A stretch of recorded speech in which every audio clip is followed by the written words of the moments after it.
வாழ்வோம் வாழ்விப்போம். இது இறைவாக்கு. இறைவனிடமிருந்து தன் அடியார்களுக்கு வழங்கப் பெறும் அருள் அமுதம். ஒன்றாம் அருளமுதம். வாசம் வாக்கு ஒன்று. நான் உங்கள் மத்தியில் வாசம் செய்கிறேன். அன்பு கண்களை கொண்டு என்னை தரிசியுங்கள். ஆரவாரத்தை அப்புறப்படுத்தினால் மட்டுமே நீங்கள் அமைதியை ஸ்பரிசிக்க முடியும்.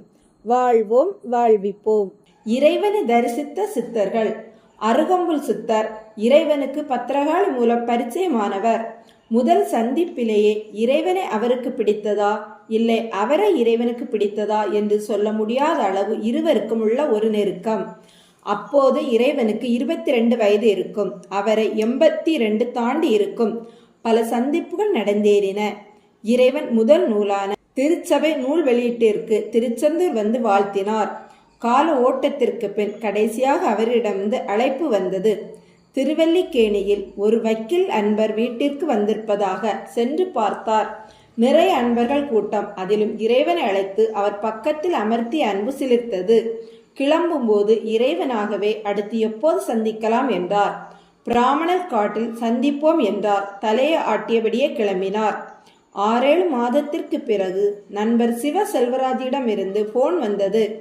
இறைவன் ஊரில் இல்லை, அருகம்புல் சித்தர் அடக்கமாகிவிட்டதாக. ஊருக்கு வந்து தகவல் தெரிந்தும் உடனே ஊருக்கு போகும் சூழல் இல்லை. 6 மாதங்கள் தாண்டிதான் நாகர்கோவில் போகும் வாய்ப்பு உண்டானது.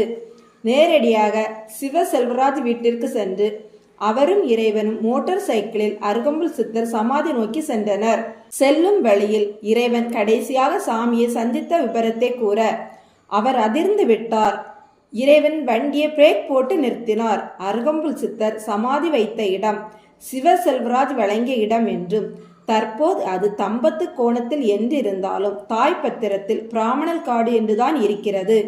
பத்திரம் இவர் பெயரில் தான் இருக்கிறது என்றும் கூற சித்தர் வாக்கு பொய்யாகாதே என்றபடி மீண்டும் வண்டியை ஓட்டி சென்றனர்.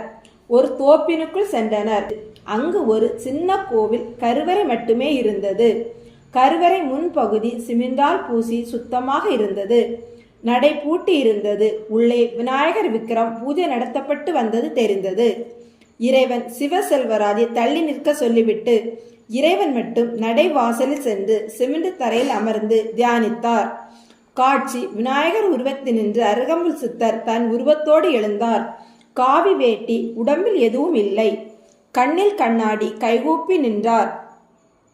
உங்கள் தரிசனத்திற்காக காத்திருக்கிறேன், இனி உருவம் போய்விடும் என்றார். ரகசியம் புரிந்தது. கடைசி சந்திப்பு இதுதான். இறைவன் காலம் தாழ்த்தி வந்ததற்கு வருத்தமில்லையே என்றதும் இல்லை.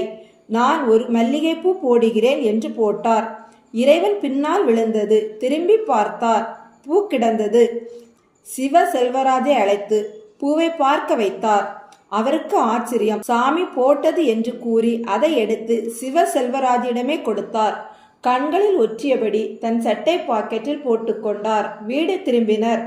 பல வருட பழக்கம் நட்பினும் மேலாக தொடர்ந்தும் அவர் கடைசி தருணத்தை இறைவனுக்காக காத்து கொண்டு வைத்திருந்தார் என்னும் போது இறைவனை தரிசித்த சித்தர்கள் மத்தியில் அருகம்புல் சித்தரும் இடம் பிடிக்கிறார். வாழ்வோம் வாழ்விப்போம்.